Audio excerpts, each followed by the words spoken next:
She thought it was just an old Jeep violating HOA rules. What she didn't know, that old Jeep had been through war with me, and I wasn't just any homeowner. I was a retired general. The sun was barely up when I walked outside and froze. My driveway was empty.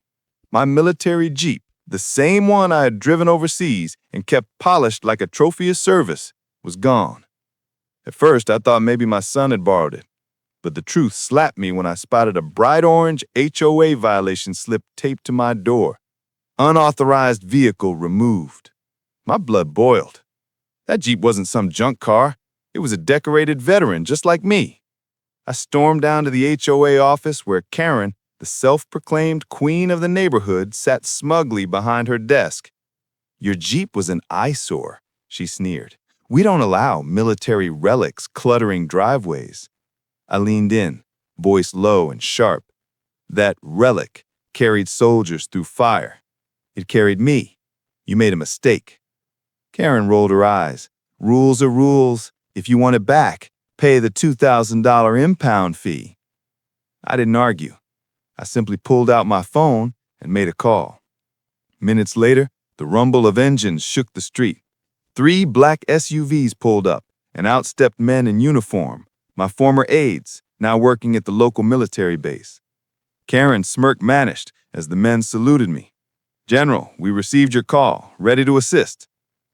The HOA board members peeked out the windows, wide-eyed as the soldiers unhooked the Jeep from the impound lot right in front of everyone. My nameplate, still engraved on the dashboard, gleamed in the sun. Karen's voice cracked. You're a general?" I turned slowly, locking eyes with her. "Retired, but rank doesn't fade. And now you're guilty of illegally towing government property, because that Jeep is still registered as active military transport." Her face drained of color. The real police arrived soon after, taking statements. When they heard the details, Karen's little power trip collapsed. She wasn't just facing fines, she was facing charges. Neighbors gathered, whispering in awe as I climbed back into my Jeep. I revved the engine once, the same deep growl it had on the battlefield, and said, "This vehicle doesn't bow to HOAs. Neither do I." Karen couldn't even look at me. Her empire of petty rules had just crumbled under the weight of a soldier's service.